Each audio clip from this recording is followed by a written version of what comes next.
नाज़रीन, अयोध्या विच राम मंदिर मुकम्मल हो गया है। अज उत्थे गुंबद ते केसरिया झंडा लहराया गया है। ओही जगह जिथे पहले बाबरी मस्जिद सी। दिसंबर 1992 ਨੂੰ आरएसएस ने 6वीं HP ਦੇ इंतहा पसंद हुजूम ने बाबरी मस्जिद ਨੂੰ शहीद किया। कई जगह फसादात होए ते हज़ारां मुसलमान मारे गए।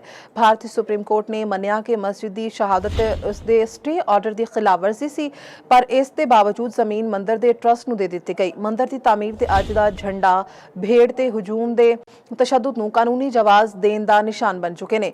भारत इनू तहजीबी फतह कह के पेश कर रहा है, पर पसे मंजर विच मुसलमानों के जख्म हुण भी ताज़ा ने। आरएसएस बीजेपी ते उन्हां दियां तंजीमां अयोध्या तनाज़े नूं सियासी फायदे लई इस्तेमाल करदियां ने ते हिंदू वोट नूं इकट्ठा कीता गया है। अज दा जश्न राम मंदिर दा नहीं, सियासी हिंदू तवा प्रोजेक्ट की कामयाबी दा जश्न है, जिहड़ी कीमत भारत के मुसलमान ते अकलीयतां अदा कर रही ने। बाबरी मस्जिद तो राम मंदिर तक दा सफर अकलीयत ते मजहबी मकामात नूं महफूज ना रखना, आइन विच बराबरी खत्म करना ते भारत सब दे लई दे नारे नाल मुखालिफत है। आलमी बरादरी नूं याद रखना चाहिए कि वह जगह जिथे अज मंदिर मुकम्मल होया है, वह कदी एक तारीखी मस्जिद ते मुसलमानां दी पहचान सी। पाकिस्तान लई यह वाकया भारत विच मुसलमानां ते मुकद्दस मकामात दे मुस्तकबिल बारे संगीन सवाल उठांदा है, जिन्हां नूं सफारती ते मीडिया विच उजागर करना जरूरी है।